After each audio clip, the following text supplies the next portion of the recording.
What's going on, everybody? Welcome to episode 1148 of FloWrestling Radio, live from Austin, Texas. So excited to have you guys here. Presented by Nike Wrestling, of course. We've got a great show in store for you today. To the right, James Dean Rader. My name's Christian Piles. To the left, Andrew Spencer Spey. And then we've been working on this for a while. A lot of questions. Where's Tyler? What's up with Tyler? Why has he not been on the show? Well, here he is to the left, side by side forever, John Kozak and Tyler Meisinger. Look at these buddy boys.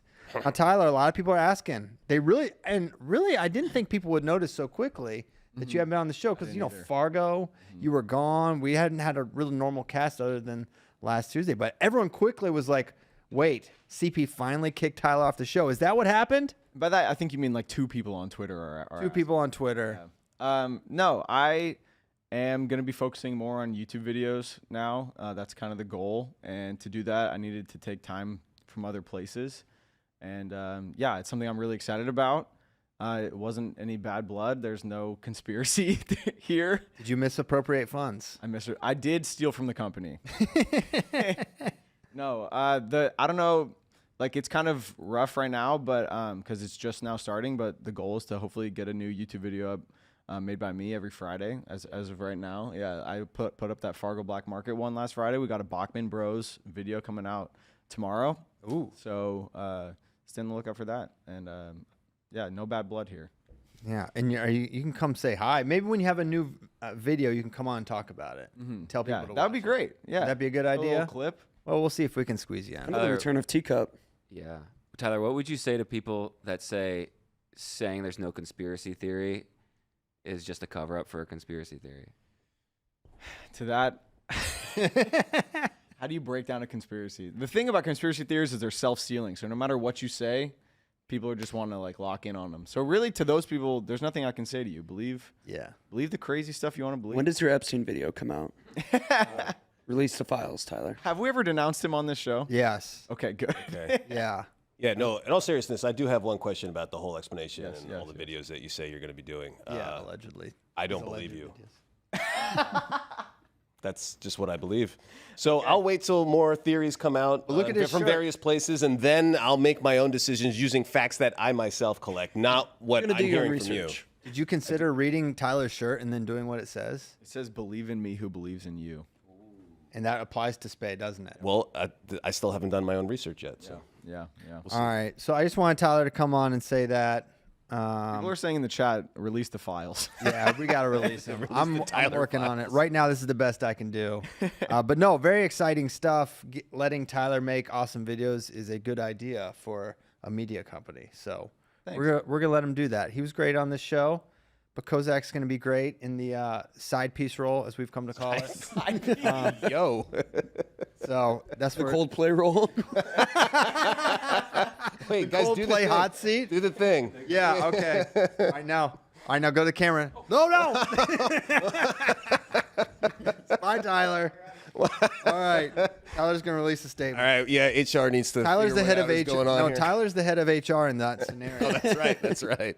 How about that going completely viral? Yeah. That's just like what the internet became, just that meme. It's been a while since someone was a main character of internet memes. Yes. And unfortunately, it was those guys. I feel like somebody made the good point with that, not to go on too much of a tangent, but all they had to do was just play it off as if nobody knew, because it's not like those guys' significant others were watching the Coldplay live feed while that was happening. Nobody else in the place Might have gotten busted by your wife or your husband, but at least not the whole country. Yeah, exactly. Yeah, but how would they even get busted? No one was going to see that again. It goes up on the screen. It's not like that. A live feed of anything online. It's just the concert. Right. It's self-contained. Yeah, it's all there. I think when your conscience is so guilty, it's just like a subliminal the gut reaction. They knew what they were doing was so wrong that when they were actually were confronted with it, they couldn't even. They probably would. You're not thinking pragmatically in those moments. They were going to get caught one way or another. It's just unfortunate for them that it became the butt of a joke for whatever billions of people. Yeah, that's I guess unfortunate for them, but yeah. Okay, today's show, we're gonna be talking about. We already talked about why Tyler's not here anymore. R.I.P. We're going to talk about all quarter century 174 and 84 because our good buddy Brooks Whelan reminded me that we didn't even talk about 174 or its results because we didn't have the show last Thursday because of the Gable ghosting. And then, we had other topics to talk about on Monday. So good reminder by Brooks. We'll talk about 184. Of course, those results are in. We can reveal those whenever. We'll talk about the various pro wrestling leagues that have popped up and what we're excited about with those and other things. We'll take your questions. You guys are going to do some more fear mongering about Japanese freestyle men's freestyle team. Oh yeah, I know who put that in the notes. Oh, you put that in there? Not me. I just know who did. Okay, well, we'll get to the bottom of that. So, JD, kick it off. Where do you want to start? Before we get into all those topics, I do want to say, I believe video's back on Spotify. Oh, For yeah. all our Spotify listeners. We used to have it, went away for a while, but I think it's back.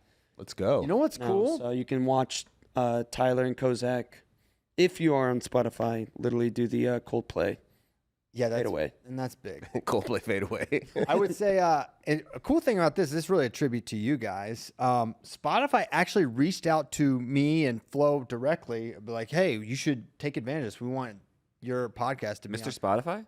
It was Mr. Spotify. No, but someone reached out and was like, "Hey, this would be you guys should do this. You have through however we upload the thing, you can do it." So yeah, now we have video on Spotify once again. So Nice. I think this will be a yeah, first time. JD's so making it happen. And he's the only way it could happen. So if it doesn't happen, don't blame me, but it is my fault. but he will figure it out That's right. at some point. All right, but let's start with 174, the all-quarter century team, because we didn't get to that last week like we normally do. It was Carter Strachey that ended up winning the fan vote and our votes combined to bring home the top spot over Ben Askren, who was second, Chris Pendleton in third, Zahid Valencia in fourth. Yeah, good for Carter. I mean, four titles at the weight that's sort of tough to beat It's hard to go against. and tough to go against. He beat some really good guys. He beat Mekhi Lewis along the way and some other really good wrestlers to win his titles. So I get why he ultimately won. He was not my vote, of course. I voted for Ben, but yeah, pretty. This is one where it feels like the results versus how the matches would play out could be really differently. Would love to see a little 4-man round robin with this one, as with all of them, but especially this one. Yeah, but like I said, can't always just go with this guy beats this guy because, well, you would have to pick Pendleton over your pick. Yeah, you would think that, but I wouldn't do that. Was anybody, for me, one of the big things for Strachey was, how automatic he was, all the numbers and everything, but his 24 when he got injured, and it was like, there's no way, I don't know how this happened. And then it was like, I don't know, Michael Jordan flu game type thing where you're just like, he was clearly injured. He was, I don't know how you come back. He obviously defaulted at a Big Ten, so it was just like, all right, this is finally what derails him. Staying healthy is one of the reasons why it's so hard to win for. And then he was just the same impossible to score on guy and got it done that year. That to me was one of the big things. I don't know if you guys thought that way or if that, even if he wasn't your number one, Really? how you felt about that. In a lot of ways, that is kind of like the signature performance of his career. Obviously, him beating Parker and winning 5 is a moment, but with the mystery around his injury and not wrestling at Big Tens, there's not a good track record for wrestlers who default out of conference tournaments and have strong NCAA performances. But he was able to do it. I totally agree that is a great aspect of it. Yeah, when you're splitting hairs with guys that all have something that you can say like, well, he did this, or he's the only guy that did this, or they're all like greats. When you go like, all right, what's a difference maker for a guy like that? He also had a broken hand his freshman or sophomore year. I think it was a sophomore. Yeah, sophomore year. I think you're right. That he wrestled with. He beat Kimmer in that crazy dual meet. I don't know if y'all remember that. Mm-hmm. Like very controversial, very close match. Was it his sophomore year? Because Kimmer was Kimmer was back the year after that. He was just super hurt. But anyway, Kemmer going to go down as one of the best to never win. I mean, he's up there, right? He beat Mark Hall, he beat Carter Starachi, beat a lot of good dudes, for sure. Yeah. How much, speaking of Mark Hall, I think we should give him a shout out because without that rivalry with Valencia, I don't know if I look at Valencia the same way. The fact that those guys were pushing each other and that Zahid was able to get those back and the celebration battle that they did back and forth. I don't know. That was a big thing. But also without Mark, we think of Zahid maybe better because he doesn't have those losses on his record. Right. I mean, the first one was the headgear pull, right? It was sort of it was tough to like say, well, who's better based on this when no one really scored and it came down to this penalty point. But obviously Mark was a rightful winner there.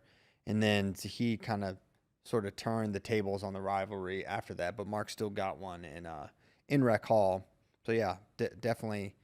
Still, I think the Mark thing helped more than hurt Zahid's resume. I think a rivalry like that. I mean, it's almost like when a guy is so good, like you don't know, like without, I don't know, a Stieber win, a Zane Rutherford, you know, that's a big thing. Even though freshman year he didn't win a championship as a true freshman. I like those things anyway. Just for me, when you're splitting hairs in these things, that's the thing that comes to mind is that crazy rivalry. So you're like, yes, good. Yeah. All right, now 184. The results are in for those as well. Ed Ruth, your winner. Whoa. I know. Brooks coming in at number 2. Bo Nickel, number 3. And Jones coming in 4th place. Penn State having their run. They got a good crew. Yeah, I think it's really cool that Ed won. Big part of jump-starting the Penn State dynasty. Was Penn State's first 3-time national champion. They had never had one until Ed. And really, at the time of his graduation was maybe the greatest Penn State wrestler ever. But yeah, just the clips recirculate and just how easy he made it look. Yeah, I picked Ed just because that was like prominent in my mind as like really dialing into college wrestling for like the first time during that run with Ed Ruth and was one of my favorite guys to watch, still is in those highlights. But I had forgotten just how silly he made other guys look when he's like, all right, I'll get a takedown now. Boop, boop. Yeah, great movement. I mean, his finishing I think was one of his most underrated aspects. Like he could just anytime he'd get to a leg, he had an uncanny ability to pull it in and get the finish. And of course, his crossface cradle is maybe his signature, hold or technique. But really, what he could do on his feet was insane. There's that misdirection. Dude, I looked forever for this tweet from Kale. I scoured because I knew it was like there was like a kind of a large portion of time I had to look through all his tweets. There was a time where Kale used to actually sort of tweet a lot. He was a little more active. And then I had to, a little more. I mean, he posts like once a year now. He used to post frequently. But I had to find the replies. And then it was to a Vine, which doesn't exist anymore. But I found it. Because I remember, I don't know why I remember that tweet's from 2014, but I just remembered. I thought it was like a big deal that Kale would say that about kind of any technique. Yeah, no, I agree. Like anytime you get a definitive type of, response from a guy like Kale, who is not very expressive in a lot of situations like that, where he'll just kind of say everybody is working hard and it's about this and just getting better every day, is impressive. I was surprised Ed won the fan vote. I didn't think the youths would appreciate Ed. It's so weird that that's now a thing. I put in the tweet that something about it's been fun going down these decade-old rabbit holes, and someone's like decades old talking about Ed Ruth is just like mind-blowing to think about and kind of depressing. Yeah, it's like you got one foot in the grave and you're like, yep, it's been decades. Just start burying me with the dirt now. Yeah, it's crazy. But yeah, no, I think his reputation is that sterling. And we were asking what he's up to lately, and I think he just posted on maybe Instagram that he's on vacation. Yeah. With his wife. I wonder if he just posted that because everyone's been like, yo, where's Ed at? Yeah, all quarter century team, congrats. Thanks. On vacation now. To celebrate. Yeah. All right. Christian, are you going to take this moment to party now that it has been announced Vito is competing in Poland next week? I will party, Polish party. No, it's, I'm glad to see it. I think if he's competing again overseas, that's a great sign. And I think it should make American wrestling fans excited that Vito's healthy enough to compete again about who Jax Forrest just beat, right? Because I think some of the narrative out of that win by some of my dear friends was that, well, Jax beat a dilapidated version of Vito Ruja who should contemplate retirement. Y'all didn't say he should retire, but others did. That was like kind of the narrative afterwards. It's like, oh, Well, we got to see how he looks in Poland. okay. The fact that he's competing, Well, if he beats Devin Turner, we'll know for sure. I think the fact that he's competing is good to show that he's healthy enough to continue wrestling. But if he loses again, then it's like, oh, then he's not the Vito that won Worlds in 2023, right? I There'll mean, be some new information, and like he may not have been the same Vito, but it shows that it wasn't like, oh, he just limped out there to take the mat, to do Final X, even though he probably shouldn't have been out there. I mean, some of the takes were extremely strong on the side of, Vito was not Vito out there, when it's like, yeah, he's still competing. There's definitely something to him competing in Poland. He lost the first match by like 5 seconds. Like tactical. I thought it was less injury and more just like he only had so much of a tank because he's been off the mat or not wrestling live as much. Mm-hmm. And you saw that in a lot of these guys that are going to be wrestling in Poland also wrestled in that PWL. They were at the ranking series in Budapest, and then they wrestled the dual meet against Russia. And our guys' gas tanks were the big difference. And a lot of, it's a big deal. The Russians weren't able to compete as well in the second period, and it's more than just the second period in that series with Jax. It was 2 matches. Yeah.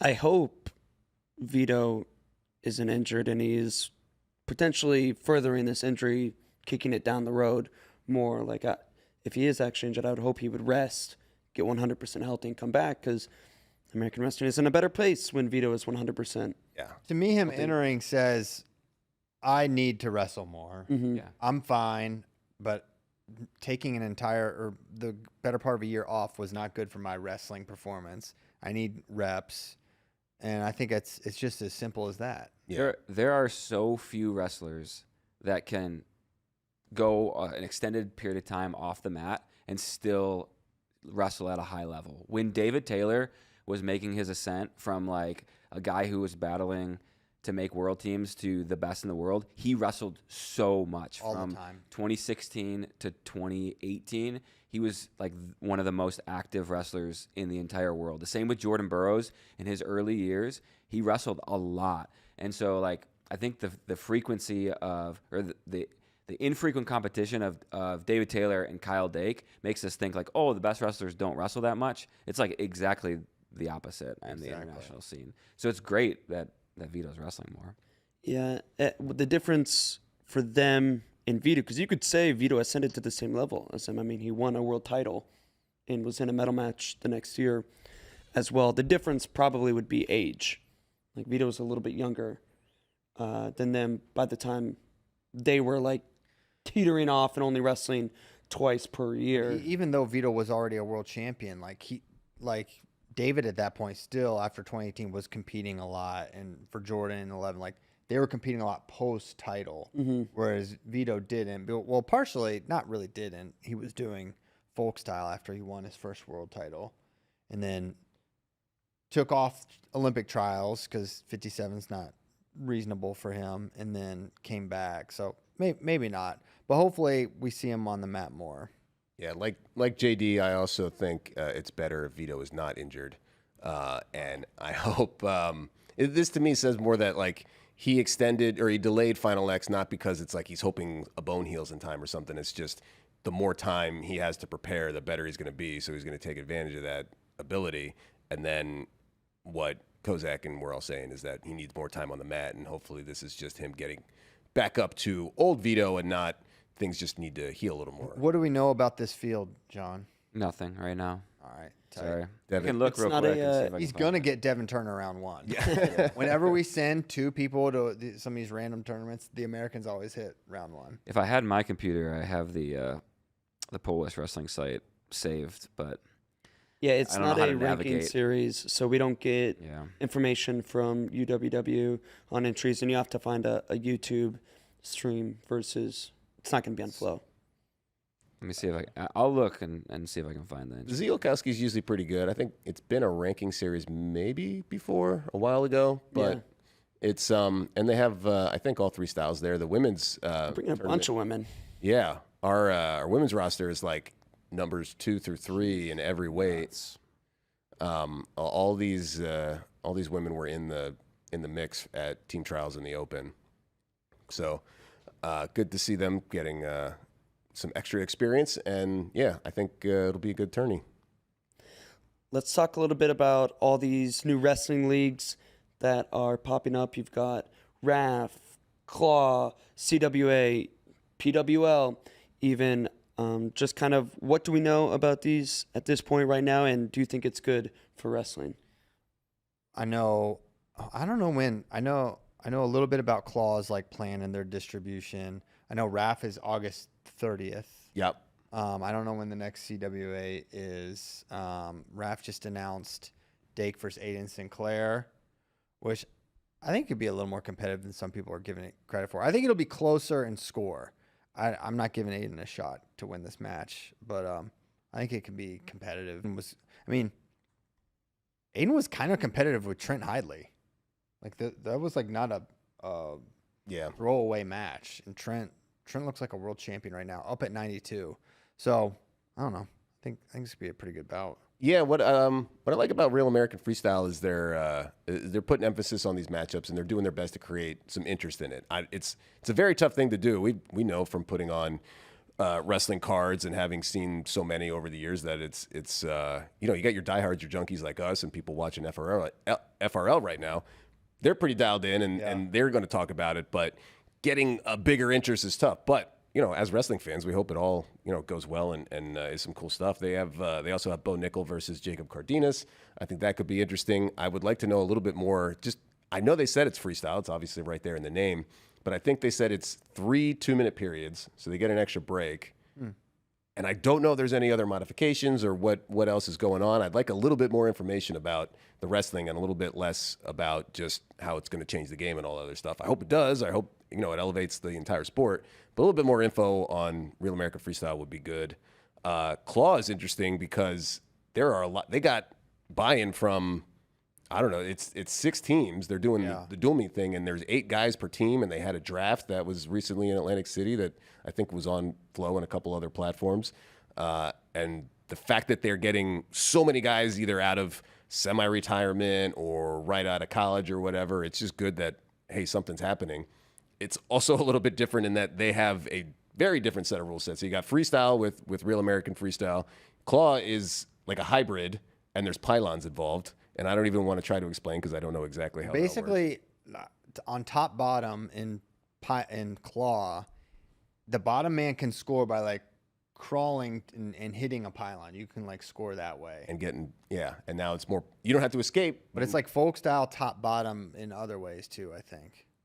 And there's as long as we get a pylon cam, that's my only request. Is the technology there for that? Yeah, that's tough. So I like that they got all those people wrestling and in the mix and maybe some excitement there. And then what I like about Championship Wrestling Association, CWA, is they've already had several events, and perhaps you missed them, but you should go back and check them out. And they're very upfront about what they are, and it's been clear they are folk style.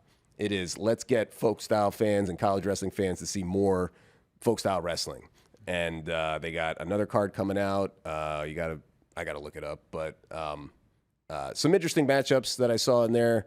Shout out to Jeff Alexander. That's one guy that we saw, a Terp, that's going to be back on. Dude, that's a blast from the past. Yeah, I think he graduated in 2016. I might have seen him on campus when I was there back in the day at the 13 ACC championships. Anyway. Yeah, all that, and then PWL. They're mostly a Russian base, so they've had a few events that are card based, and it's like Kazakhstan or Kyrgyzstan besides Russia, the only people that entered. But they were in Budapest. They had an event. Some Americans wrestled. DJ Hamity got a pin. That was awesome. That was crazy. J.I.Yellow came back and beat a 97. Mike Mock. That was just absolutely gassed this guy. It was fun.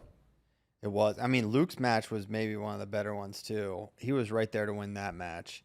Kind of felt like that guy was just like just a couple notches ahead of him physically. Just He looked a little bit bigger, stronger. felt like Luke got the most out of himself and still put himself in position to win. But that guy's good. But I feel great about if that's who Russia is actually sending at Worlds. I feel It good should about be. that. Yeah. He won Russian Nationals at 57. Kozak's so mad we're talking about PWL.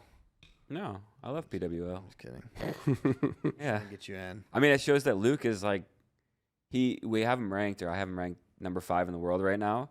But it shows like, yeah, he's right there. If we send him to Senior Worlds, he'd be a medal threat Yeah. for sure. And it gives me so much confidence in Spencer. How- You know, How long until Luke Liddell can compete with Spencer? I don't know. I mean, there's no guarantees. I don't see it like next year unless he makes a huge improvement. But I think they're looking at where things are at now and like projecting it to 2028. That's where you feel like, yeah, it could be a match then. I'm wondering if it could be almost like a Dake Nolf rivalry where maybe he gets closer, maybe it gets tighter, but ultimately like the Spencer physicality and just the areas where he's special just can't be overcome. Or could it be a Nolf/Dake Burrows rivalry where in a couple of years it's time? Yeah, maybe. I mean, that was a lot over a longer span of time. Yeah. And who knows if Spencer's going to compete after 2028 or not. Maybe that's where we're looking. Hawkeye Wrestling Club put out a cool video of it's basically just the end of a Spencer Lee practice. It's on their YouTube channel, but Spencer looks really good. You could tell he was at the end of he was like a very hard practice. He was like completely drenched, looked pretty tired, and had to do all these like dynamic finishes and did some defense. It's if you like watching a little behind the scenes, it's definitely great stuff for a wrestling fan. But yeah, I think he's still a bit away, and I think Spencer still has opportunity to. I think Luke running him down assumes Spencer plateauing, which I think is only an assumption and not a guarantee. I feel like Spencer has kind of undergone a body transformation a little bit too 100%. over the past 2 years and is somehow continuing to get stronger. Yes, I agree with you. Totally. So as Spencer continues just to kind of stack healthy seasons together, and get stronger, like there's a chance that Spencer continues to get a little bit better, making the gap for Luke to make up even. Right, because the gap's pretty big right now, and I feel like Luke is increasing at a very high rate, but if Spencer is also increasing, that's going to make it tough to catch him, run him down. There is also something of Luke is so good right now. Like sometimes you are like you reach your final form at different stages. Like sometimes like I'm not saying Luke's not going to get much like that. Luke can't get better, but sometimes like you're just so good at a point like you can. Yeah, he was so good at leveling up at a young age. Yeah. That whatever the max potential is, he just raced up there pretty quick. Mm-hmm. To bring it back to all these leagues, I am going into them hopeful because I would love to see actual professional wrestling league be sustained. But I'd be lying if I said I wasn't a little pessimistic just because how many times have we seen this? Yeah, I think people underestimate how often these type of things happen. If you search the Sports Illustrated archives, there's a really interesting article from like 1971 about a guy in the Lehigh Valley that put on a wrestling card. And it's funny because there's artifacts of that era. You have to clear it with like the boxing commission and or whatever the athletic commission Probably the is. mob. Yeah, and they talk about how the mob ran like the local WWF style pro wrestling. Oh, this is great. And they ask like, are you worried about those guys being mad that you're like maybe trying to like push them out of their territory or whatever? And he's like, no, I've talked to them, the guy running it, and it's like they're fine, they know whatever, and everything is good. Also, there's no What's this? just sport. If you look up in Sports Illustrated archives, they have every old article available to search, and you just search wrestling. You'll see the old article about Danny Hodge. You'll see some stuff about the Olympics, and then like in 1971, it's like, wrestling gone pro, like just like all these other things. But it's literally from the early 70s, late 60s, and it's a lot of ex-college wrestlers that they're trying to make something happen, and they're so focused on ticket sales. That is the only way you made money on sporting events. No, that's fake. Oh, it's definitely not it. I have it saved somewhere. I could go. Okay. You want me to search your history? No. Okay. Oh, it's on my computer. But anyway, This is your computer. right. That's what. Oh. Yeah. Just don't not don't search search the history. history. No. Close. X. No, it's fine.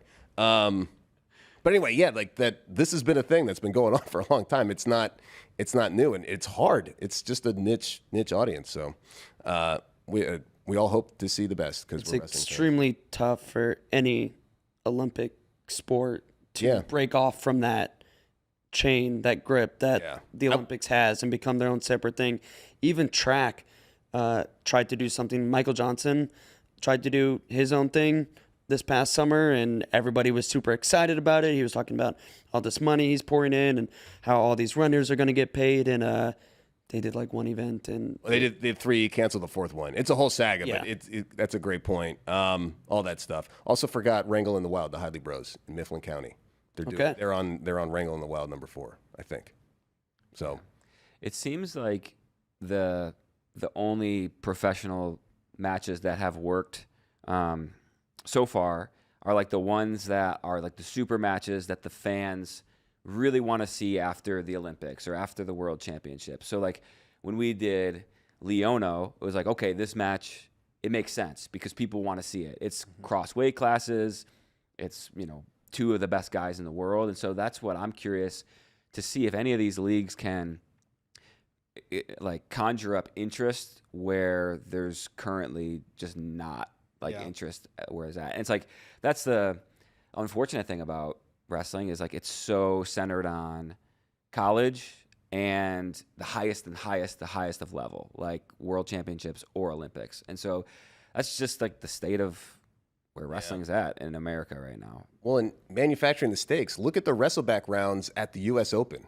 Those are NCAA champs wrestling each other.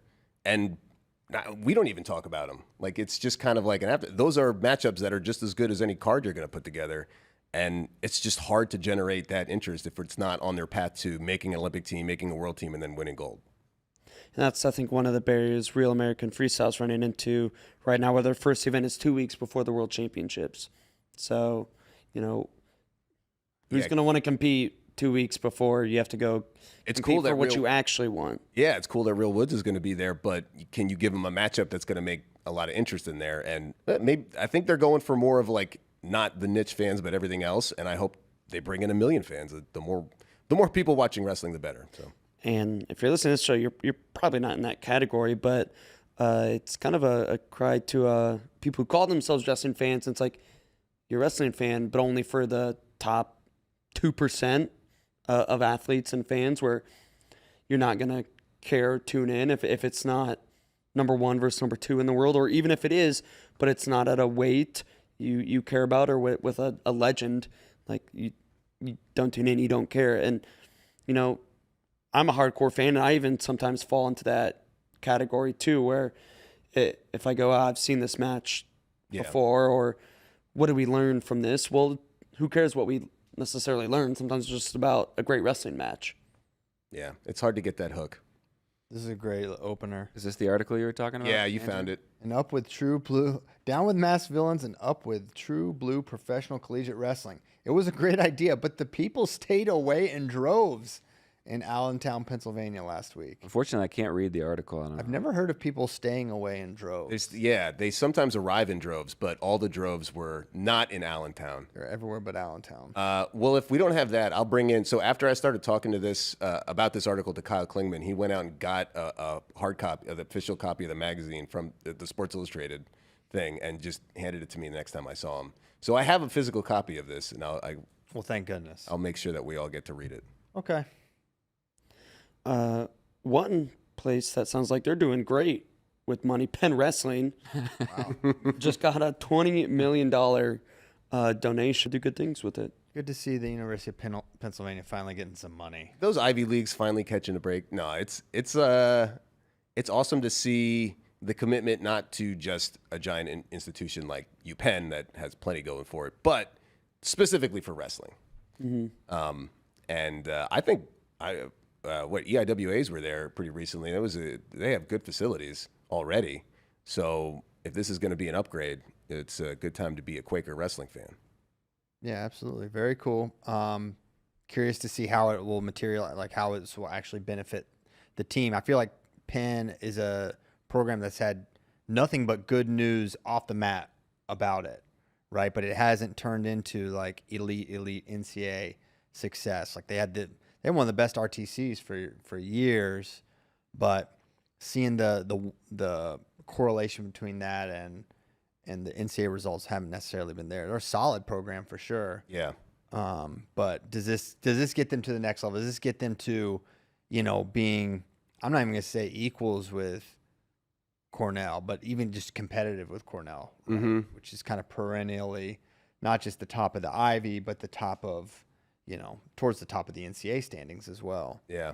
Well, what you're seeing, like with the Ivy League, I mean, they're all hyper competitive against each other. So when a team like Cornell has been so dominant, eventually some of the donors, some of the people that have the resources say, all right, we're done being the doormat to Cornell. Not that Penn maybe dropped that far, but Princeton certainly was not in a good place in the late 90s, early 2000s. And they have turned it around, and UPenn has, gotten more competitive, and you're seeing good stuff happen at Brown, Harvard, and then Columbia. That's everybody. So yeah, they're all gonna raise their game to try to keep catching up with Cornell. At the same time, if I'm not Cornell and I'm in the Ivy League, I'm like, well, you got to go be successful. Everybody thinks we got this cap on us, and you're out winning NCAA team trophies. Like, what are you doing? Come on. Yeah, relax. Yeah, Right? chill out, big man. Tryhards. Exactly. Okay.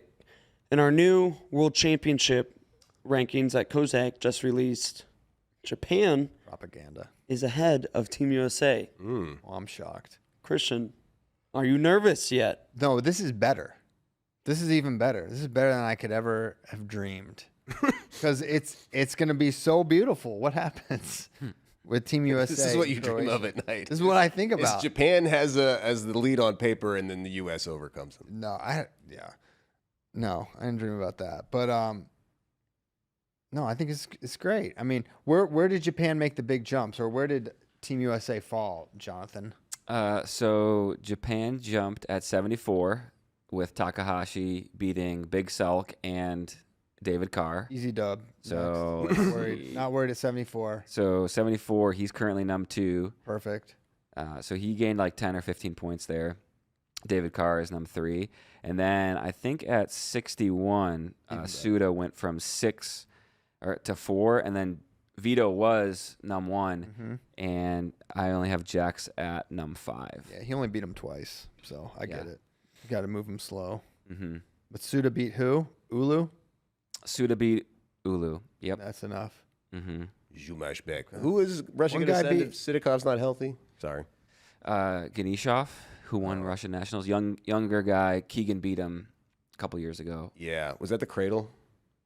That was Bayramov, right? That you're thinking of in Cradle. Russia at U20 Worlds? No, that was the Azeri. Oh, yeah. Byramov. Yeah. Yeah. That's his. That's who he cradled, right? Potentially. It was a Russian, I think. He beat Ganeshov, I think, at U23s. Ah. Yeah. He may have cradled him, though. I don't He remember. cradles a lot of people. He did the deadlift cradle thing, I'm pretty sure, to a Russian, not Byron. Byron. That was U20s, I think, Yeah. that he did that. Let the rhythm take Why you. are we talking about this? Because Japan is ahead of USA, and Spey wanted to know who was at 74 if Sidakov. Well, because the top three look pretty good there at 74, but if Sidakov comes back, then now he's a massive problem for everybody. Allegedly. So, like, I mean, that is a good point, though, because David Carr just had a great ranking series. Beat Big Sulk, who he had lost to 4-0 Salk prior. looking big as ever. So now you're thinking, man, if David Carr isn't on the same side as Valiev, he might be the favorite to reach the finals. Mm-hmm. You know? Look, just start at 57. Let's look. All right, 57. They're sending Rin Sakamoto. Not a favorite to medal. No. Okay. Be very surprising if he scores points. That's a good one for USA. All right, 61. 61. I'll take us. Okay. Suda's good. That's toss up though. It is toss-up. Mm-hmm. Suda could beat Jax for us. 65. You got Kyuka. You got Real Wood scoring 0 here. What's Kyuka ever done? Yeah. Give me Real Woods. This is where we make up ground to make that. We can make up a good. lot of We ground. can only go up. Mm-hmm. And Japan can only go down. That's true. 70. They got Ayagi, who was world silver last year. He's pretty good. I got him 4th. He's good, but like, I don't know. I don't consider him a lock. You have PJ 10th. I got PJ 10th. Why do I feel like Austin versus PJ could either guy could just kill the other? Yeah. Like I don't know what would happen. Now I don't know how healthy Austin is. They Yeah. tell me he's healthy. And look healthy. I didn't think so either. That was Collapsed on the mat. yeah, that was tough to watch. I've been given especially like his history with that. So I hope he's good.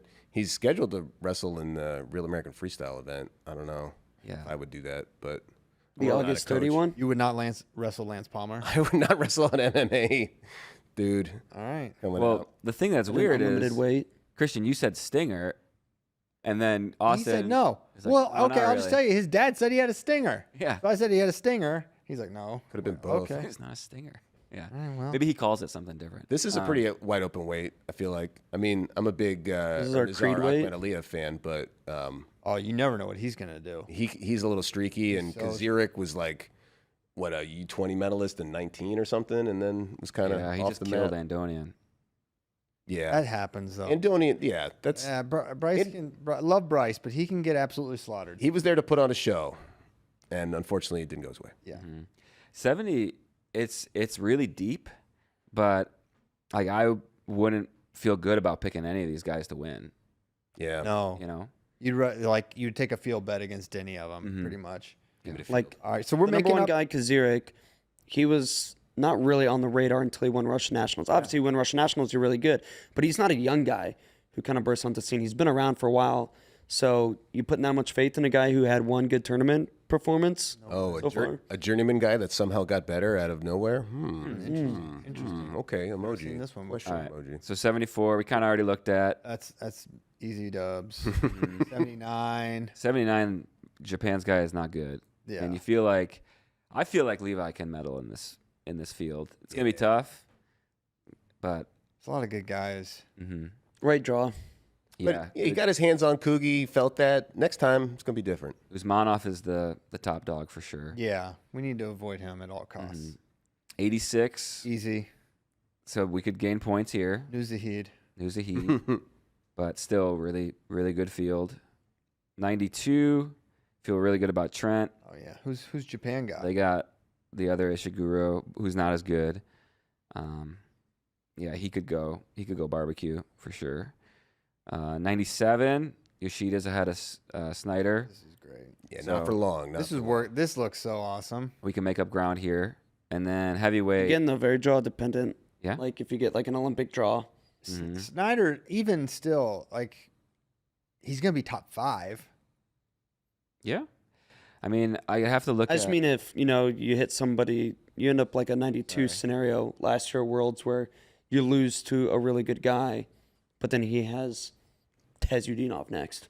I feel like there's almost no weights where Japan is gonna make up ground on us. I feel like all scenarios, Yeah. it's us making up ground on them. So That's why As- I'm so happy about this. as the seeds stand They got us- now, What about heavyweight? How are they looking there? they don't have anybody at Oh heavyweight. no. They're so bad at They all do heavyweight. sumo. And then we got Wyatt down at number 7, which I feel like Oh yes. I feel like he can. He's all the way up to number This is 2, gonna be a 3. great victory. This will be, man. I wonder if I should bring party supplies or just get them when we're. Get the party hats out of the Yeah, cabinet in there. I'll bring the party hats and then everything else we can get at the local markets. I love this storyline that we can just Yeah, back it, and then you could party really hard if yeah. US. I'm crying either way. Tears of joy. When's the last time Japan had like sadness. this much pressure on the men's freestyle team? Yeah, I want them to feel that pressure too. Yeah, like it's going to be a huge disappointment if they don't have like several medals and top 3. You know, they like to kind of fly under the radar, and then it's like, wait, who is this guy? I wonder Yeah. if they even know how much they've been talked about in the U.S. wrestling media over the past year. I hope they A know. little bit. They're pretty active on like Twitter and stuff. They see wrestling Twitter and Yeah. they're We guys- should just always, anytime we talk about Japan, we should just Tag them. tag them, get it in front of them. At Ray, tell your friends. Pressure's on. publish a Awesome. Google translated Japanese version of this FRL. Yeah. Yeah.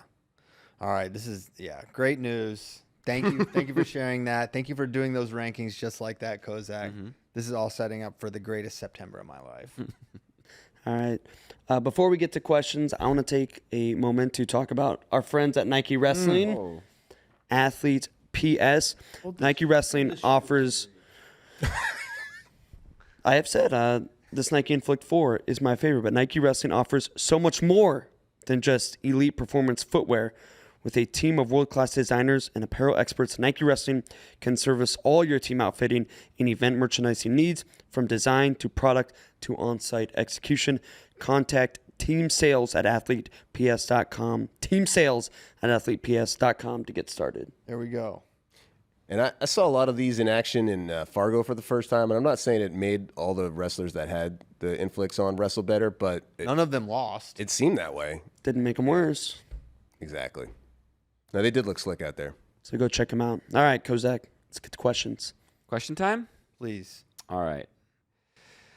Okay.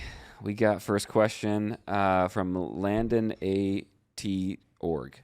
Christian, since it's hypothetical season. This is for everyone, though. No, this is for Christian. How do you think a folk style match between Peak DT versus Peak Nolf goes, assuming the same weight, purely from how they wrestled in college? Man, their careers are actually so similar when you think about it, in terms of dominance, in terms of like how infrequently they lost. All right, let's break it down. Neutral. Man, I don't freaking know. I don't know who Good would win breakdown. that. I mean, my mind immediately jumps to David Taylor. Yeah. But then I go, I'm kind of just giving him the pioneer bump a little bit. The Pioneer. Yeah. Bar. Where I think about he's the picture of Penn State wrestling because he started it. But He literally founded the Penn State wrestling program. that's right. It's existed since his first freshman year only. Yep. Yeah, no, I did the same thing. I'm like, man, David Taylor, nobody's stopping him except for, the Kyle Dake. Crazy Pin and then Kyle Dake. So you got Bubba and then Kyle Dake. But then it's like, all right, am I selling Nolf short? I mean, this guy did some crazy things too, because I'm like, well, David, nobody was doing the bars and the tilts and the cradles and the crazy thing. And I'm like, well, Nolf does some crazy stuff. He also did the Carter where he was injured, defaulted out of Big Tens 1 year, Yep. And then just went on to win NCAAs. Nolfing to it. So I don't know. This is sad. Hulk Hogan died. Oh, no. For real? Yeah, for real. TMZ Sports reporting at 71. We knew he was having health problems. Dang, that's crazy. Wow. Yeah, that there was like a rumor not that long ago, and then it was like, Yeah. oh, squashed. He's fine. He's just a regular surgery thing. But I wonder how this will affect Raph, I think he was more a spokesperson, than spokesperson. an investor. I think in terms of, it's a not good. negative. I don't think it's gonna derail what they're doing, but it's just freaking, yeah, that's a bummer. Brother.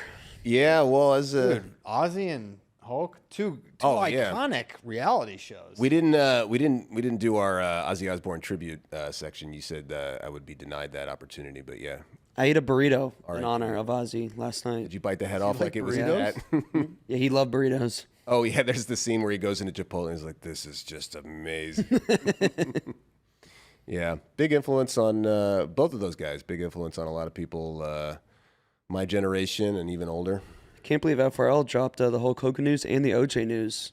Dude, yeah, we just need Tom Ryan on here again. I just asked Jason who would win, so we'll see if he's got his phone. Oh. If he responds. Oh, Nolf. I really don't know. Like, who rode Jason? Really? Imar didn't.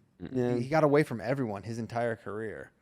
But David rode just about everyone, and vice versa. So I don't know. This feels like it would matter, like in their peak, it's a toss up or whatever. But if one was older or was like a junior and a senior versus like a The freshman, big brother. yeah, like that made me think of the 174 thing with Askren and Pendleton. It's like, hey, if Askren was born a couple years earlier and they were the same age or something, maybe that rivalry goes differently. I don't know. That's kind of where I'm at. I can't break it down any more than toss-up. Toss-up. Next question, Kozak. Okay. Oh, we already did this one. Tyler does still work here. For now. For now. All right. Oh, here we go. You know it's the dog days of summer when people are asking information Like, was about good us. or what? So Kimball asks, what are the wrestling accomplishments of all the Flow guys? For bits and pieces, but it'd be cool to know what everyone did at each level. Other sports too, if applicable. So who wants to go first? Christian? Lee? I've told everyone knows that I was a scrub at wrestling in high school only. Cross country. I ran cross country. Yes, I did. How I was far all up the, conference, honorable mention, baseball. Oh, okay. Yep. how far up the cross country ladder did you get in Southwest Virginia? Pretty good. It's not really Southwest, but What was your fastest time across the country? across the country, I'm still working on that one. Actually, it's interesting that you mentioned going across the country. I actually co-taught when I was a teacher with a lady. She's like an ultra marathoner, and she tried to run across the entire country while I was teaching with her. She tried. It did not go well. She is such a beast. But then she just got tired of running. No, her like she literally she had like stress fractures in her legs and kept running on them. Like she's like, oh, my legs hurt. Goggins style, But she baby. just like Yeah. literally, she's like, but like a 50-some-year-old David Goggins lady. That's why no one should run. She's a After like high school, like you should just stop running. Sorry for our friends on Flow Track and all that other stuff, but walking is the only thing you should do after the age of 20. So she was trying to go coast to coast. Did Yeah. she make it across the flyover She states? started at Los Angeles. No, she got to like the middle of Arizona, and like all her, she ended up having to miss a bunch of time for teaching because her legs were just so messed up from insane. the stress fractures. But yeah, she had like competed internationally overseas and like did like multiple day-long runs and was like internationally ranked as an ultra marathoner. She's awesome. So that's our wrestling. so that's our but no, if you mention running across the country, it's interesting. I have that kind of It is a tie. interesting. But I ran cross country. I was varsity. Our team got second in the state when I was a sophomore, which is definitely the highlight. 8 classes? No, there were only 3 classes. What was your fastest mile time? My fastest mile Or time was 5K time? probably, Which are you most proud of? I'm most proud of my 10K time. My fastest mile was probably like 5:13, Okay. which is That's not fast. not really. I mean, It's not going to average. win anything in single A track, but you know it's faster than the average person. Best, I ran like a 36:40 10K out of when I like my 1 year out of high school. cool. Yeah, not very fast, but fast for me. I was proud. Does But yeah, I was not good at wrestling. Does anybody else want to share? Everyone's gonna share. JD? JD, you can go on JD's Flow the right best. now and watch some of JD's matches. And you can, dude. Yeah, he had some battles with some good wrestlers, but also like, who sent me? I get a lot of this stuff. People will send me like podium pictures of you from All State. I feel like I got JD, one what were you? 4-time state placer? 4-time state placer. in Iowa. Iowa. 3 1A. What was your Yeah, highest? never could win it. Your highest? Third. Third. Never made it past the semis. Was that your senior year though? Junior? Did you win any youth state titles? I won USA Youth State in 8th grade.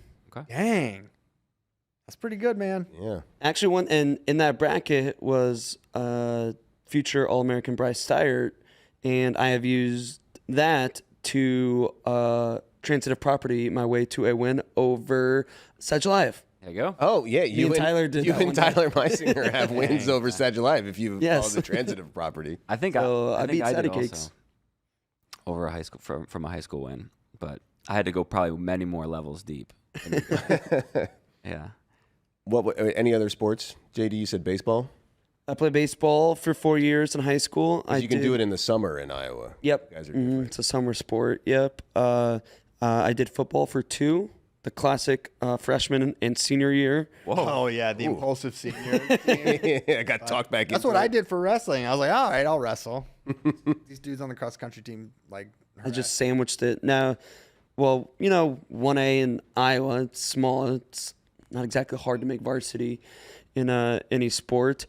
And all my friends who weren't on the football team were in the grade above me. So we sophomore In junior year, we would all go to football games together. And senior year, obviously, they're not around. And I was Had like, nothing else to I do. got no friends to go to the football games with the anymore. friends Might in as my well grade be were on the team. football team. So, two-way starter, no big deal. Wow. Yeah, Iron Man. You give style. cornerback vibes, am I right? Yeah, defensive back. He And didn't put you on the line?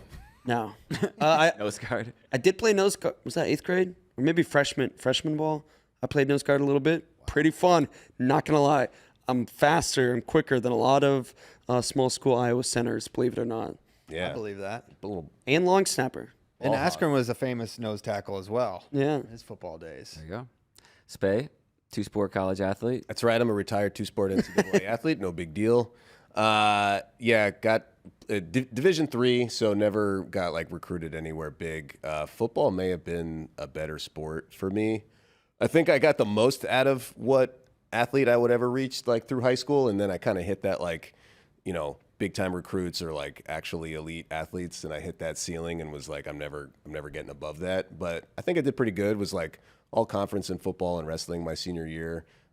Crashed out hardcore my senior year wrestling, where I should have like at least made states, but instead lost to guys that I had beaten. So it was like a real like, what are you doing? Why did you lose to these guys type of moment? But I think it made me stronger, and I came back a better person and learned valuable lessons. Built lots of character that year.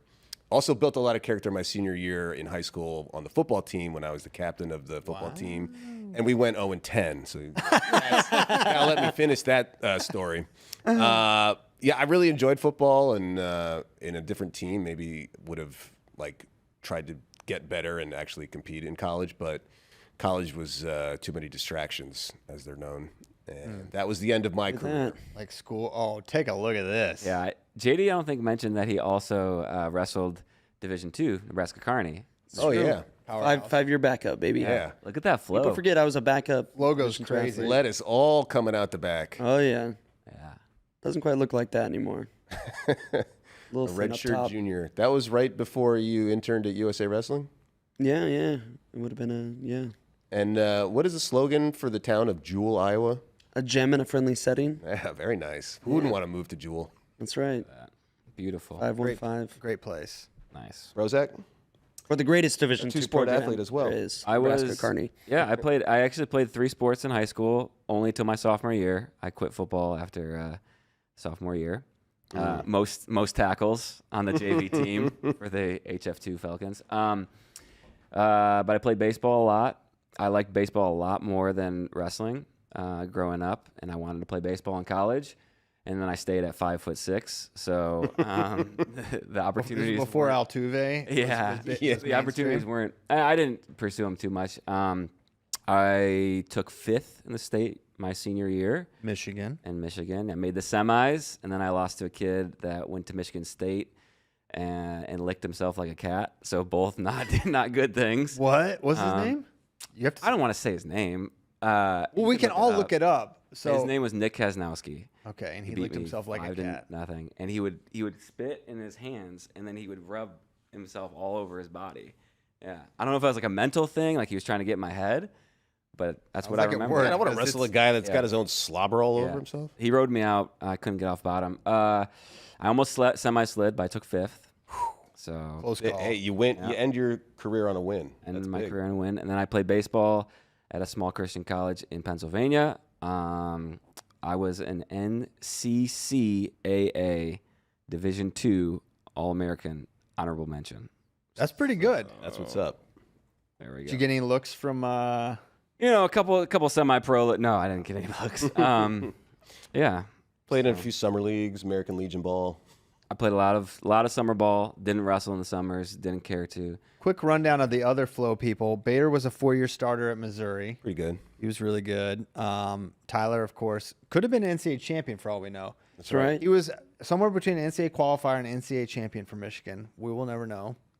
Connor was a state champion in Maine. I think two-time Maine state champion. Aren't the only state champion amongst us? In high school, right? Yeah. Wow. David Bray, was he all-state in Colorado? I'm sure he was. Yeah, he took 6th, I think. All-state in Colorado, wrestled at Northwestern College, NAIA. NAIA, In the great state of Iowa. in the great state of Orange City, Iowa. Sion was He was kicked off manager. by Bobby Douglas several times, which I think is actually pretty cool. He just kept trying to be on the team. That's kind of awesome. Yeah, and he came from the Bronx, which doesn't have a wrestling tradition, but still stuck with it and wanted to wrestle in college. Yeah. Turned out to be a great decision. Who else is there? I always do it by Howie. Andy and Kyle. Yeah, I think we went over it. I will say maybe this is spark a larger discussion about how high school wrestlers practices, training, whatever you want to go. But I kind of like playing baseball more, actually, because it was literally just hanging out with your friends in the summer. Oh, yeah. I felt no pressure from baseball. Well, if we're talking about fun sports, I also forgot I did track and field and did like discus and javelin and was enough to start, and I don't know, did something at the county. I have no, I don't even remember, like got a couple medals. But track practice was you go to the weight room, then you practice throwing whatever, and then you sit and watch the softball team play with a bag of Doritos in your hand. Like there's no Well, for some people, track practice means like running like a bunch. fools that, hey, Track practice, field practice. skill is a whole issue. different- Yeah, field was great. So yeah, and then yeah, like wrestling is just obviously one of the toughest sports. So it's like you do it not because I'm having such a great time. I mean, you do enjoy a lot of aspects of it. It is fun, but like to get good at it, it's nothing but hard work. There's no easy way to get from, you know, not so good to pretty good without work. So yeah, of course baseball is going to Baseball, you can just eat sunflower seeds while you're playing. right. Correct. Big League Chew. Dream right there. Right. No cutting weight. You get to be outside. Beautiful weather. There you go. Look at that, baby. Sweet. Oh, Oh, Valley Kozak. Oh Forge. my gosh, the journey continues. journey. Now, see, I thought you were a catcher for some reason. I did catch Okay. my last year, but I told you our team was not good. Yeah. So I had to play a lot of different positions. I made an error on this play. And, but the pick came out It great. was great. So Did you really? Best throwing error? yeah, no, fielding error. I like the classic mock neck Under Armour. I was going to say, it must have been a little chilly because that's PA, right? So not great baseball weather in the spring. All right. Wow. That ended up taking more time than I We thought. really kept the yearbook open for a while. there. Okay, we can move on. Anybody take any AP classes? Can we talk about our favorite subject? Nerd, go outside, nerd.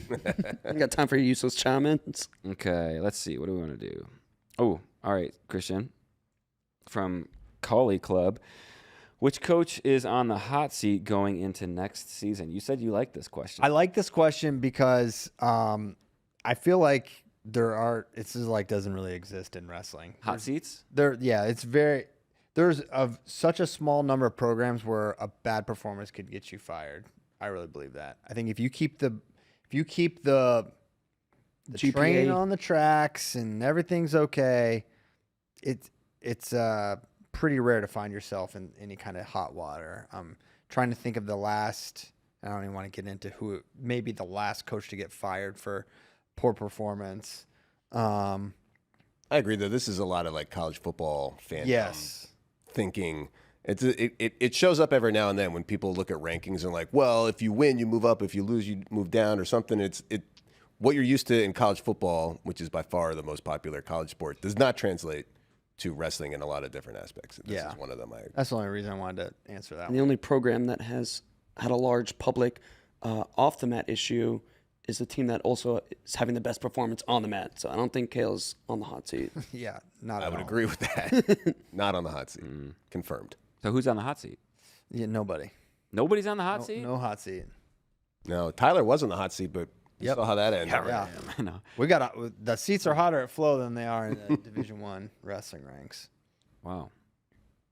I think people are probably on the hot seat. Who do you think's on? You say it. Who do you think's on the hot seat? I don't know. I'm trying to think of like teams that have put a lot into their programs and like there's high expectations. So like I don't know the inner workings of every athletic department, but what comes to mind first is like maybe a team like Oklahoma where they've got a lot of transfers this year. There's probably higher expectations for them to perform. And so like I think if they don't have a great year, then it's like, oh man, like a disappointment for sure. Yeah, They're one of the programs where we've maybe seen the most turnover in the past decade. that's maybe one that's fair. That was one that came to mind. I think maybe a lot of fans have a lot, like there's a ton of pressure on Iowa, but I don't think don't think the brands are in the hot seat, but I think like you see more conversation online about Iowa needing to win a title soon. Mm-hmm. So, do we think maybe the brands get judged unfairly because of what Kayla's been able to do over the past decade, when all Iowa's done is place top 5 and win a bunch of trophies and a team title in the past 10 years, and no other program has been able to do that? Yeah, exactly.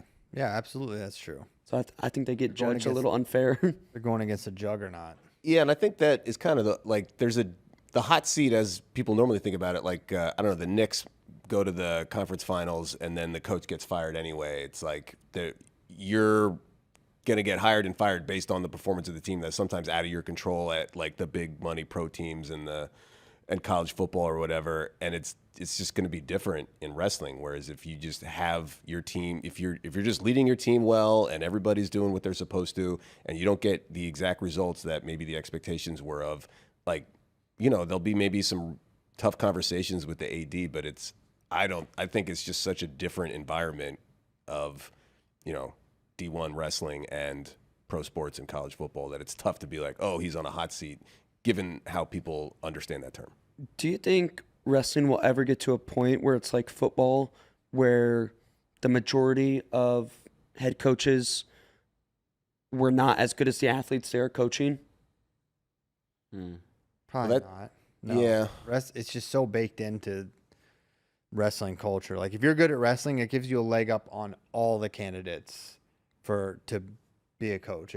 You right out of college, you have a great opportunity to get a high-level assistant job. If you get that puts you in position to work your way to a head coaching position. It's very rare. It's rarer, I'd say. I'd be interested to see in other individual sports if it's like this, because I feel like team sports are so different when it comes to coaching. But I'm just not as familiar with sports like track, if their coaches were high-level track athletes or not. Tennis, you could probably have tennis coaches that never made it super far. I think there's like a way for you to get into coaching and then work your way up to the D1 level. So it's like, I see it being like a possibility if enough money and enough, job opportunities are out there for people. But as it stands now, unless things change a lot, it won't happen anytime soon. Okay. All right, next question from Jared Ball. He says, a 12-year-old Chinese swimmer just qualified for the World Championships, which I didn't fact check him, so he could be lying. That's a good point. We're just like, yeah. Given that gap between the most elite high school wrestler and the senior level is shrinking, is it a matter of time before a junior high aged kid challenges for a senior level spot? Well, you have to be 18 or that year to make a senior world team. So no, but I think honestly you could open that up. Like, I think that rule could be changed and it wouldn't really matter. Oh, yeah, that rule. I thought, yeah. I think you could see a 16-year-old maybe make a team. I think for men, it's going to be so hard with the physical gap between guys. I think, between whatever, adults and a 16-year-old guy is just not mature enough. But women, I think you might see it more. I think, what was it? Absolutely. Taina Fernandez is still wrestling 16U, and she could wrestle pretty competitive matches, I think, with senior level people. And even though she's I think going into her junior year of high school, but I don't know. I think it's different in swimming where, a non-physical sport, the more physical a sport you have, I mean, you don't see it in like basketball, maybe soccer. I don't know. Like, the more physical the sport is, I think the tougher it's going to be. Also, didn't China get in a whole bunch of trouble because they lied about the age of like their gymnasts and a whole bunch? But they would say they're older than they are. Right. Because you have to be like 16 to be in the Olympics. Well, I'm saying is is any year of a Chinese athlete. Anything China does. Yeah, let's take it with a grain of salt. Yeah. But anyway, good for that swimmer. Congrats. So that swimmer might be 10. Might be. Might be an 8-year-old. Yeah. I love this question. Okay, Salty Walk On says, boys, where do you stand on bringing a glove to a baseball game? Is there an age cutoff? P.S. High Spay. I think it's okay. I'm not a glove guy at the ballpark, but I'm not going to judge you too hard if you do it. Maybe a little. I mean, if you really want to get a ball, you use your hand like a man. You use your hand like a man. Yeah, that's what I'm saying. let me tell a cautionary tale. I went to a Round Rock Express game, or it may have been an Astros game. I don't know. It may have been an Astros game. Equal clubs. Equal clubs. And my son was adamant, Dad, bring your glove. Bring your glove. You never know. I think it is also different if you are going with your young son. Yep. And I didn't daughter. bring my freaking glove. Oh, way to show him who's boss. And Good then, job. well, I was just like, you know what? I don't feel like holding all the stuff, so I'm not Yeah. going to bring my glove. And then, sure enough, a ball comes to me, and, obviously it's not hard for you guys to imagine me not catching something, and I don't catch it. And That sounds like a skill issue. well, yes, that's the whole point of the glove. Yeah. The reason they wear gloves in baseball is because you don't have the skills to catch it with your bare hands. That's how the glove some came people to be do. invented. No, See, I'm like slow pitch Chicago. No glove. you don't have to have a glove. You could stand out there without a glove if you wanted. Yeah. There's no rules. What was it? Cecil Fielder? Who did the barehanded in the outfield? Canseco? I don't know. It happens. Yeah, probably couldn't say go. But anyways, yeah, I think there's no shame in bringing the glove.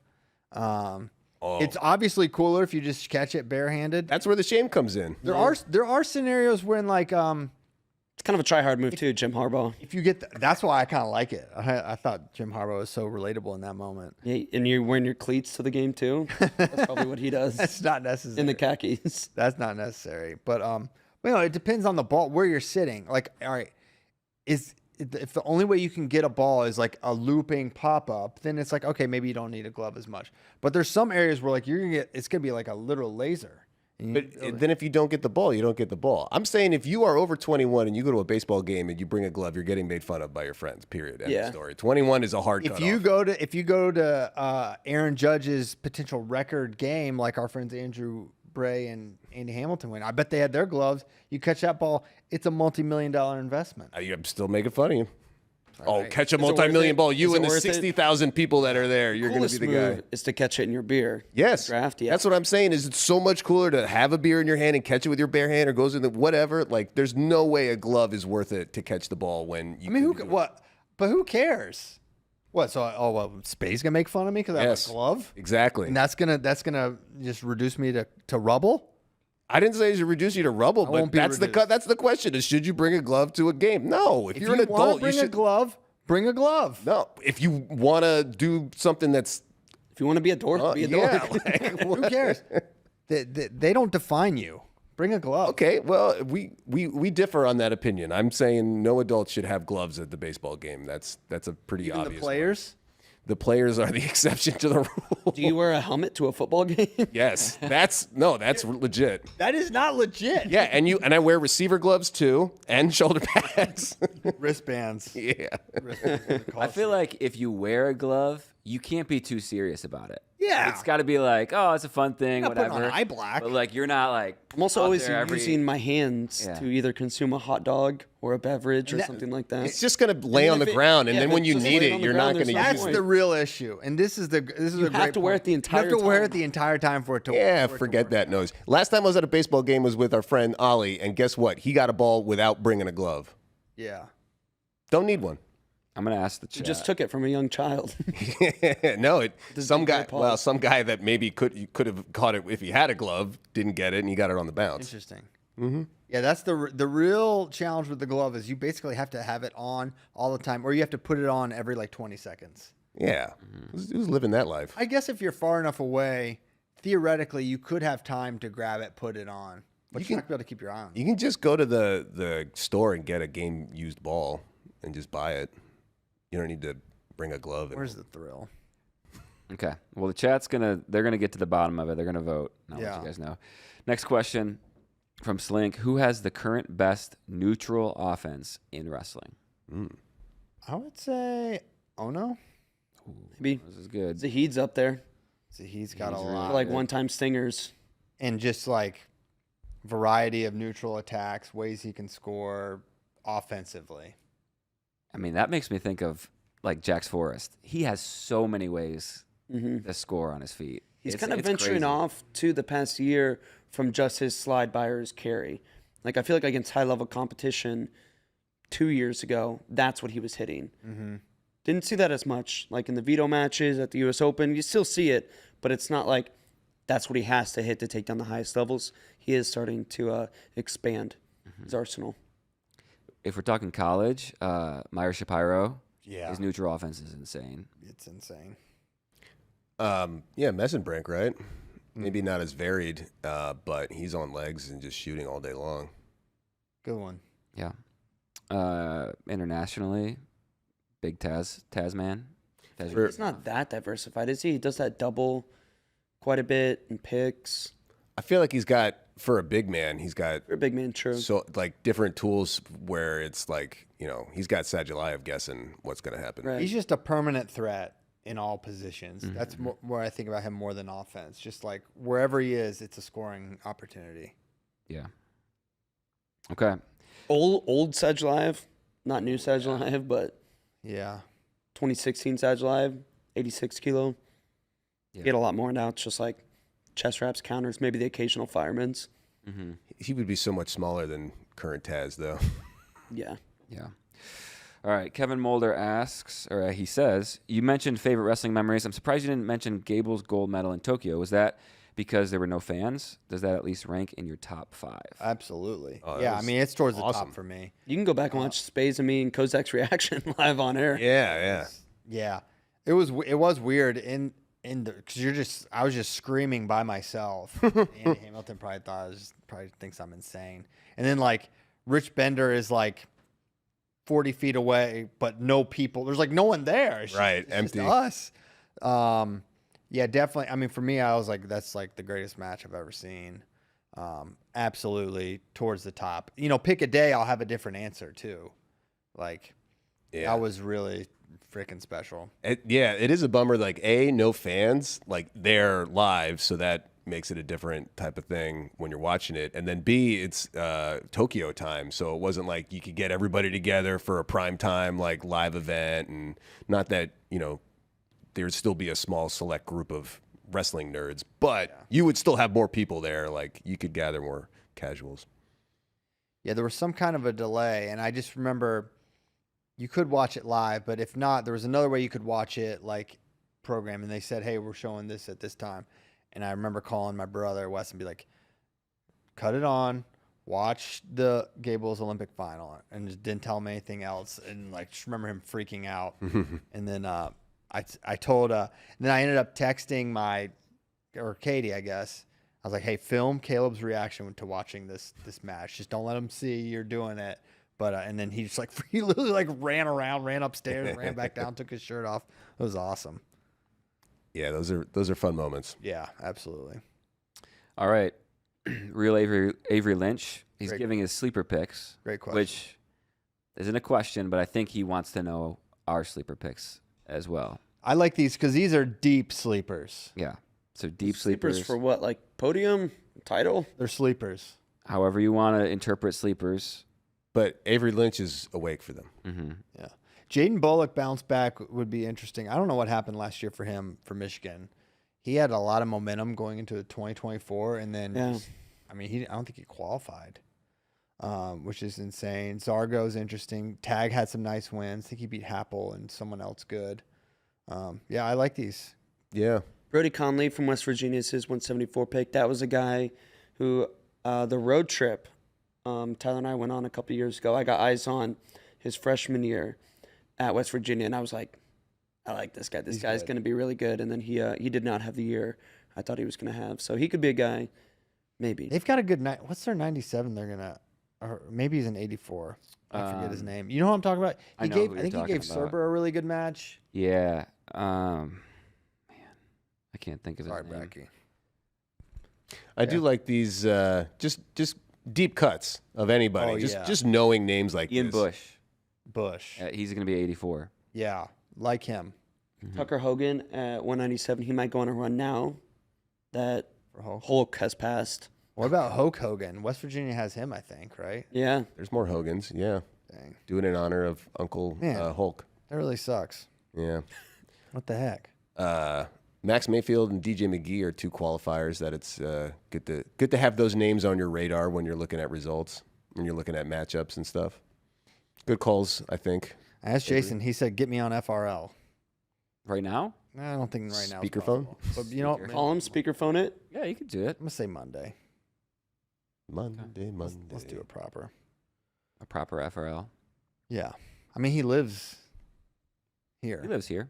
Yeah, in the studio. He lives in the studio. He's just Yeah, All right. got a sleeping bag right there. Deadly Gopnik asks, who is considered the strongest pound-for-pound wrestler in the world? Top 3 or top 5? Spencer, number 1. He's up there. It's got to be. This is. I don't want to say this, but I'm gonna say it. This is. You have your moment, universe. I think Zari's probably up there. Oh, okay. Be able to handle the weight of Masumi and force him to transfer, which apparently is Yeah, he happening. moved a guy to Azerbaijan. Now it depends on, does Iran block it? Does it take 1 year, 2 years? When will we see Masumi in an Azeri singlet? Amuzad. Oh He's my up there. gosh, yeah. He might be more like power than straight up raw strength. Yeah. But Yeah. I was thinking Gazimpur. That dude. I guess Iran. appearance. Yeah. I think Iran. Jake still up there. Yeah, pound for pound. Kobe Merrill. Oh, he's got too many pounds. I don't know. Dude. He converts them properly. Yes. Yeah, that's who comes to mind. Smanov looks really strong. I mean, Ono, honestly. Oh no. Mm-hmm. He's just throwing guys around. Karugliev, he looks like He just looks bodybuilder. Statue. I don't think What about deceivingly strong guys? Like Seabass. who's sneaky strong? Like you look at Seabass, you're not like, this is an Olympic medalist wrestler. I think Seth Gross is probably freaky. yeah. Got some. But a guy like Sidikov is probably. Yeah. He's not, rippling muscles or whatever, but to be able to do what he does, got to have some strumph. Yeah. Yeah. Okay. Cool. Good one. Also, I would say 70 kilogram Muskayev. The GOAT. I don't think he's that strong, I don't think he weighs more than 70 kilos. dude. No. He don't. That's why. So Gomez beat him at the ranking series this past week, and everybody's like, wow, Muskayev washed. I'm like, fellas, 1, maybe. 2, We'll see about that. this is at 70 kilograms. This dude don't give a rip. And 3, this dude don't give a rip about a ranking series tournament. It was also 72, right? Plus 2 kilo. Yeah. 72 kilo. He doesn't even want to make 67. I don't think he is. He's probably 5'3", 5'4". Just That's a why little he's the guy. GOAT. And yeah, it's like he's gonna wrestle 65 at Worlds. He is? If he's serious. Oh, well, he may not be serious. He might not be. He may be able to Might just. just cashing a check. Hungary's like, you got to go do this for the team. You got to be at this tournament. It's in Budapest. He's like, all right, you can make me go to the tournament, but you can't make me, I'll weigh what I weigh. Make me try. You can't make me care about what happens here. Okay. You want to do this prediction? I don't know. I don't have a prediction to make at this point. Okay. What is But I didn't know if y'all did. Prediction at 61 and 70 in Zagreb. I think they're both pretty wide open. I feel like 70 is deeper, but that could be wrong. I'm curious what Saper's podcast he was thinking of when he first started that. I don't know, maybe Question. Joe Rogan. Don't they talk about aliens a lot? Maybe he was talking about Alien Hour. Oh. Probably not. Probably not. Yeah. You can go, Andrew. No, I was going to say is it's we got some time to do some research on these before we start ripping out all of our pumping out all the So previews. Aguyev has been really good since he lost at Worlds. He looks like the best guy at 61 right now. But Hartunyan's really good. Abakarov and Suda, like I think Hartunyan, he will never win gold. Yeah, no. He might medal, but There's too many holes. yeah. Like he'll just have one stinker match where he just gets turned a bunch, or his parterre defense is so bad. Yeah, Aguyev, Abakarov, or Suda would probably be my picks as like the favorite, with like Jax Forrest as a dark horse. Is Ugojev's a safe pick. Yes. yeah, I don't know. It's a good way to Is put it. Ulu the guy that wrestled Nick Lee at one point and he get FRL? He killed him. Yeah, I Just picked him up and went, whoop, you go to your back now. know. Yeah, that was crazy. Yeah. But Vito tore him up at Worlds a couple years ago. Mm-hmm. So Yeah, he's tough. mhm. He'll be that a guy like that will be hard for Jax to beat. Just like Tough match. Very, very hard to score on. Yeah, I feel like it'll be that way, or Jax could kill him. He might murder him. Yeah, Yeah. he could do it. Dude, who knows what's going to happen with Jax? Yeah, I don't like Atuman Bilig in his like just tough Mongolians always seem to have an ability to just destroy American hopes. Also, I just realized I have 2 people ranked 10th, so that's Wow. not good. These are It's just out of order. this is the Japanese hope. Wow, Kozak slipping? Well, they're Mongolian turkeys. So. Yeah. Well, it should be 7, 8, 9, 10, not 7, 9, 10, 10.